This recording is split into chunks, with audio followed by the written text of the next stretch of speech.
Hey everyone, it's Dave from Flash and Dance DJ Service. How we doing out there?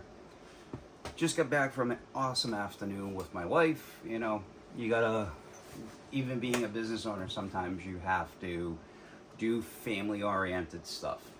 So, with that being said, let's talk about this past weekend. So, yesterday, I worked with Walk of Shame. The last time I worked with these guys, it was a last minute thing. I think some guy who was there ended up forgetting about that we needed coverage for that day, and anyway, long story short. So anyway, I go, and yesterday was also Levitate Festival out in Marshfield. I went early because Alanis Morissette was in town. She was performing at Levitate, which is a big festival. It's been going on since 2003, and now here it is in 2026. So that's a long time for a festival that could have turned into a should have. So it's one of those. It actually turned out good. So anyway, go get there early, set up, everything's good. Band shows up. They're really happy seeing me and the way I mic things up, and the owner is getting a few things. He's getting new mics and the like and things like that. So I ended up so here's one of the things that happened, and I gotta do some troubleshooting on this and check it out and see if there's a place that, if it is officially dead, can get it up and working. Or do a little bit of research, figure out how can you, I actually figured it out. So this is a Shure Beta 52A, and what it is that it's dead apparently. So I'm gonna figure that out. I'm gonna try it and see if I can figure it out, and if I can figure out what's going on with it and get it back up and running, it'll become a secondary at the venue, at the Jetty, which will be a nice little bonus to have two of these. It's not my favorite mic in the world. I can't understand, I can't explain why. I've tried to explain it to people. I don't know why I've never really cared for this mic. I don't know if it's because it's a large diaphragm microphone or what it is, but for me, my best bang that I find that gives me the best sound is the Digital Reference kick drum mic, DK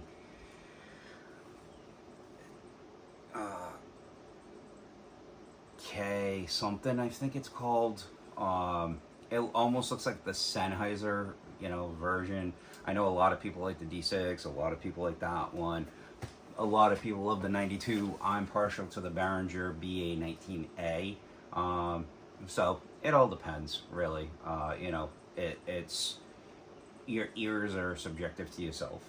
So anyway, so I do all my normal stuff. I do kick in, kick out, snare top, snare bottom, and that's what these cables that are hanging here. I'm actually recreating some drum looms. I'm going through them. These are very, very sticky from already having tape on them, so I'm just going back and I'm just looming them completely all the way through. I'm using some friction tape. It's the Red Wolf brand auto electrical wiring loom harness tape, 3/4 inch by 50 feet. So I buy these in bulk 5-pack on Amazon. And basically what I'm doing is I'm just looming them together, so that way when I put the kick in, kick out, snare top, snare bottom, I've got one long loom that goes out to the front of the drums, and all set. Bob's your uncle. It's good to go. So I did that. I don't know if I set up the entire kit, so I'm just going to repeat it real quick. Kick in, kick out, snare top, snare bottom, hi-hats, rack one, floor, just a rack tom, floor tom, ride cymbal, which that made that sound amazing. And then the bass, he didn't need any in his wedge, so I turned it into a stereo source, and I split it 20% left and right. Guitar was already, which Sennheiser E609, I think it is. Same thing. I make that into a pseudo stereo and pan 20%. The reason, and I've talked about this, is up the middle, when you do that, the vocals have a perfect pocket to live within. So that's why I did that. So now, with that being said, we slowly go through things. So the bass player's up there, he's fooling around, so I get my volumes, and he knew what I was doing once he heard it, and I got that all situated. Another thing that happened was the owner kept saying, "Hey, when you're not here, the far send speaker is very muffled." So I went yesterday and I double checked it, and I pushed that send and I cranked it up, and it didn't sound right. So then I took the EQ that's on that send and I made some adjustments around 1K, 2K, even higher up than that, and couldn't get any high end out of the box. So somebody either blew the crossover or the horn out of the box, and me and him have been talking about possibly upgrading his sound system as well. I don't know how long he's had it for, but and he's like, "Do you think it's feasible?" I said, "Absolutely." And I think, don't quote me on this, but I think what I'm gonna try and have him upgrade to is all active. I think that because of what he's trying to do, we could go with something like the QSE or the JBL or something like that, but we could go with the line array versus point source boxes. So we could go with the LA series from QSE, the LS subs, and like I said, I just gotta do a little bit more research. I don't know if the 900 series of the JBLs would be worth it or not, or go with the point source, because with the SRX 800 series, I don't, because my 815s, I love them. You just gotta have a little bit of EQ on them. The only reason why I'm saying this is because we could, in essence, if he has an extra laptop, he could have that behind the scenes, and we could put everything onto a network, and we could watch everything to make life easier. So, but not get rid of the existing boxes he has. He could keep those boxes and then turn around and keep them in storage, because the amp racks are underneath the stage. The only other thing I would try and talk to him about maybe working on is getting a couple more of, because some of the wedges too, one of the amps on the wedges, you have to kind of crank it to get the dust and debris out of the amp. So I'd be tempted to have him, go with something different. Whatever brand we go with, probably tell him about whatever box it is. So let's say we go with QSE, K12s, the K12.2s would be the perfect kind of box. If he wants to lean more towards JBL, the 812s would be a better alternative. If he wants to stick with like a 15-inch, go with the 815P, which is a huge box, which I can show it to him, but they're huge. I really think the 12s would be an ultimate box. A 12 size would be perfect for them there. It's a small venue. It's like a 300 cap room, at the most. So usually I think we sit around 150 to 200. We had a packed house last night. Everybody was digging everything that they were playing. They're a 90s alternative cover band. So, it was awesome. And then today, while we were at my wife's work party, we booked our train tickets, and it's a good thing she double checked the hotel stay, because we originally booked to come back on Sunday on the train, and it was a good thing I booked it as a flex ticket, meaning that you don't pay anything extra to change anything you got to do. So our check-in time is 4:15 on the 22nd. Our checkout time is 12:20 on Saturday. So we basically are getting a later train. We're actually taking a mid-morning.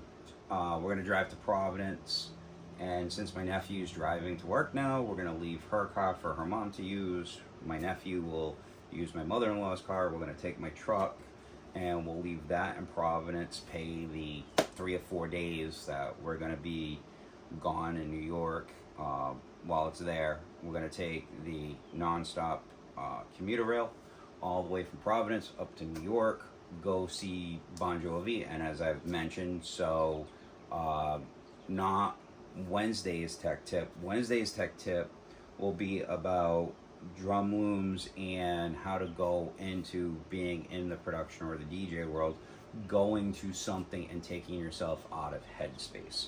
Meaning that you know what, if you were the engineer there, you know how you'd make it sound.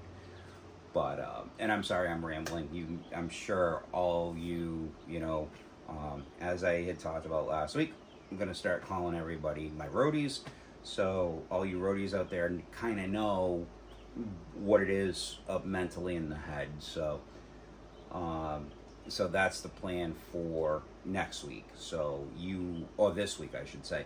But, so I haven't decided if it's going to be a gig log. It'll probably be Tuesday. I'm thinking either Monday, Tuesday, or Wednesday. I'll decide once I go to the concert.